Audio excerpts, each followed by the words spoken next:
السلام علیکم ورحمۃ اللہ وبرکاتہ۔ آج میں آپ کے سامنے سورہ سجدہ کی آیت نمبر 6 سے لے کر 11 یعنی فرام 6 to 11 کا ترجمہ لے کر حاضر ہوں، سماعت فرمائیے۔ اعوذ باللہ من الشیطان الرجیم، بسم اللہ الرحمن الرحیم۔ وہی ہے ہر پوشیدہ اور ظاہر کا جاننے والا، زبردست اور رحیم۔ جو چیز بھی اس نے بنائی ہے خوب ہی بنائی ہے۔ اس نے انسان کی تخلیق ابتدا گارے سے کی، پھر اس کی نسل ایک ایسی سط سے چلائی جو حقیر پانی کی طرح کا ہے، پھر اس کو نک سکھ سے درست کیا اور اس کے اندر اپنی روح پھونک دی، اور تم کو کان دیے اور آنکھیں دیں اور دل دیے۔ تم لوگ کم ہی شکر گزار ہوتے ہو۔ اور یہ لوگ کہتے ہیں جب ہم مٹی میں رل مل چکے ہوں گے تو کیا ہم پھر نئے سرے سے پیدا کیے جائیں گے؟ اصل بات یہ ہے کہ یہ اپنے رب کی ملاقات کے منکر ہیں۔ ان سے کہو، موت کا وہ فرشتہ جو تم پر مقرر کیا گیا ہے تم کو پورا کا پورا اپنے قبضے میں لے لے گا، پھر تم اپنے رب کی طرف پلٹائے جاؤ گے۔ صدق اللہ العظیم۔ یہ آیات بڑی اہم ہے اس لحاظ سے کہ اللہ تعالیٰ نے اس میں انسان کی پیدائش سے لے کر اس کی موت تک کا ذکر کر دیا ہے، نہایت مختصر الفاظ میں، لیکن بہت قابل غور الفاظ ہیں اس میں سارے۔ آئیے سمجھنے کی کوشش کرتے ہیں۔ پہلی بات تو اپنی تعریف میں اللہ تعالیٰ نے کچھ الفاظ کہے ہیں جن کے معنی بڑے ہی گہرے اور سمجھنے والے ہیں۔ ان پر جتنا بھی غور کرے، ان کی جتنی بھی تشریح بیان کی جائے وہ کم ہے۔ پہلی بات ارشاد فرمائے کہ وہ پوشیدہ اور ظاہر کا جاننے والا ہے۔ عربی میں اس کو کہا گیا عالم الغیب۔ حقیقت ہے، اس میں کوئی شک نہیں کہ ہر بات کا جاننے والا، جیسے کہ پہلے کی آیت میں بھی تفصیل آ چکی ہے کہ وہ ہر چیز کو اچھی طرح جانتا ہے۔ دوسری بات، وہ زبردست ہے، یعنی وہ شہادہ والعزیز الرحیم، یعنی وہ زبردست ہے اور رحیم بھی ہے، یعنی وہ بہت طاقتور بھی ہے، جو چاہے کر سکتا ہے، اس کے قبضہ قدرت میں ہر چیز ہے، لیکن ساتھ میں رحیم بھی ہے، یعنی وہ سرکش چیزوں کو جو اس کی مرضی کے خلاف ہو رہی ہیں لمحے بھر میں کچل سکتا ہے، لیکن چونکہ ساتھ میں وہ رحیم بھی ہے اس لیے وہ اپنے رحم سے درگزر کرتا رہتا ہے۔ پھر ایک بات فرمائی گئی کہ جو چیز بھی اس نے بنائی خوب ہی بنائی۔ اس میں کوئی شک نہیں ہے کہ دنیا میں جتنی چیزیں ہم دیکھتے ہیں ایک سے ایک اللہ کی تخلیق کا نمونہ ہے۔ سب سے پہلے انسان کو ہی لے لیجئے، کیا چیز بنائی ہے اللہ تعالیٰ نے، کس قدر ذہین، کس قدر بردبار اور کیسی یعنی تخلیق بنائی ہے کہ صرف انسانی کام بیان کرنے بیٹھ جائیں اس کی صلاحیتوں کا تو بھی کتابیں بھر جائیں۔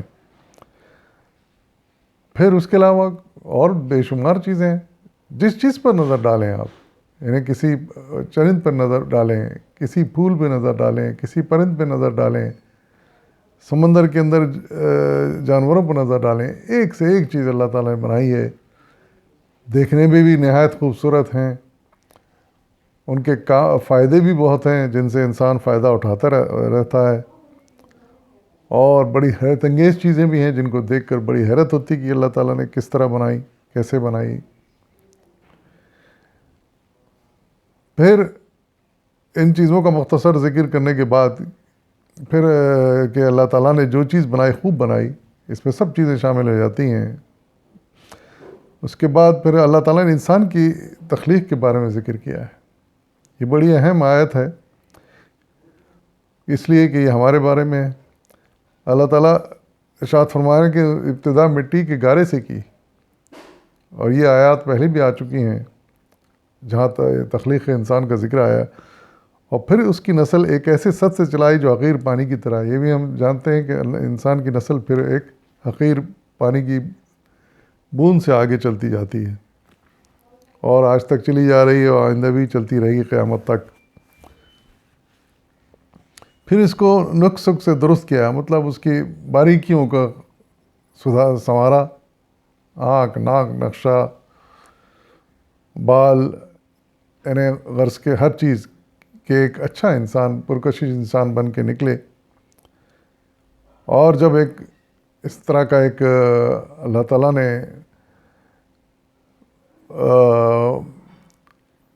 پیکر بنا لیا تو اس کے بعد پھر اس میں اپنی روح پھونک دی. وہ پیکر پہلے بے جان تھا، لیکن جیسے اللہ تعالیٰ نے اپنی روح پھونکی اس میں جان آ گئی، اور ایک جیتی جاگتی مخلوق پیدا ہو گئی. ایک ایسی مخلوق جو ساری دنیا کو جس نے تسخیر کر لیا، جس کی کوئی دوسری مثال نہیں ہے، اور جو بعد میں اشرف المخلوقات بھی کہلائی. پھر اللہ تعالیٰ چند اور اپنے احسانات کا ذکر کر رہا ہے کہ اللہ تعالیٰ نے انسان کو یعنی ایسے ہی پیدا کر کے نہیں چھوڑ دیا، بلکہ خاص صلاحیتیں بھی دیں. مثال کے طور پر کان دیے تاکہ سن سکے، آنکھیں دیں تاکہ دیکھ سکے، دل دیے تاکہ سوچ سکے. دل اور دماغ سے مراد ہے یہ کہ ان کو غور کر سکے ہر بات پہ. لیکن پھر فرمایا گیا کہ انسان ان سب احسانوں کو مانتا نہیں ہے، بہت کم شکر ادا کرتا ہے. پھر آخر میں پھر موت کا ذکر کیا گیا ہے انسان کی، اور خاص طور سے ایسے لوگوں کا ذکر کیا گیا ہے جو انسان کے دوبارہ اٹھائے جانے سے مرنے کے بعد انکار کرتے ہیں.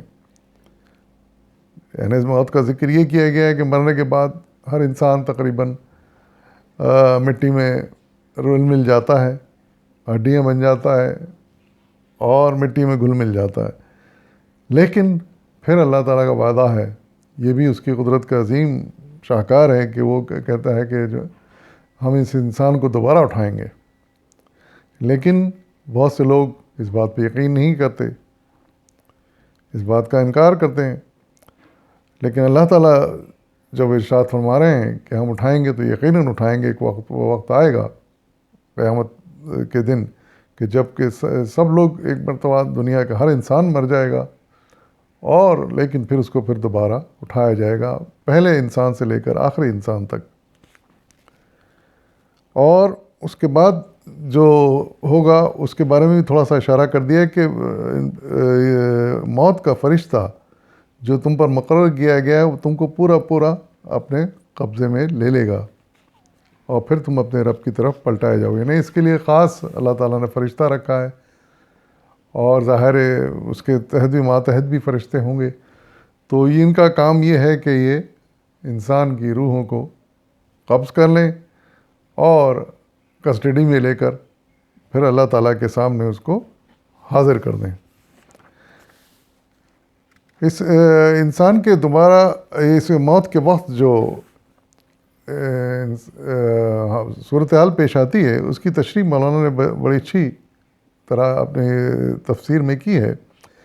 آپ لکھتے ہیں کہ اس میں تصریح ہے کہ موت کچھ یوں ہی نہیں آ جاتی کہ گھڑی چل رہی تھی، ختم ہوگی اور چلتے چلتے یکایک بند ہوگی، بلکہ دراصل اس کام کے لیے اللہ تعالیٰ نے ایک خاص فرشتہ مقرر کر رکھا ہے جو آ کر باقاعدہ روح کو ٹھیک اسی طرح وصول کرتا ہے جس طرح ایک سرکاری امین آفیشیل ریسیور کسی چیز کو اپنے قبضے میں لیتا ہے.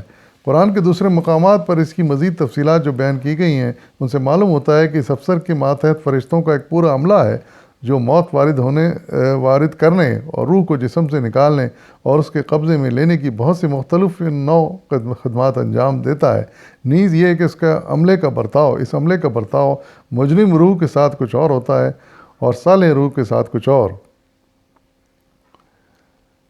دوسری بات یہ کہ اس سے یہ بھی معلوم ہوتا ہے کہ موت سے انسان معدوم نہیں ہو جاتا، یعنی ختم بالکل نہیں ہو جاتا، بلکہ اس کی روح جسم سے نکل کر باقی رہتی ہے.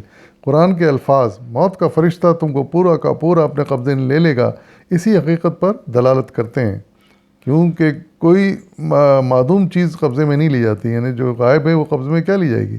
قبضے میں لینے کا مطلب تو یہ ہے کہ کوئی باقاعدہ چیز تھی جو کہ قبضے میں کر لی گئی، جو اپنا وجود رکھتی تھی.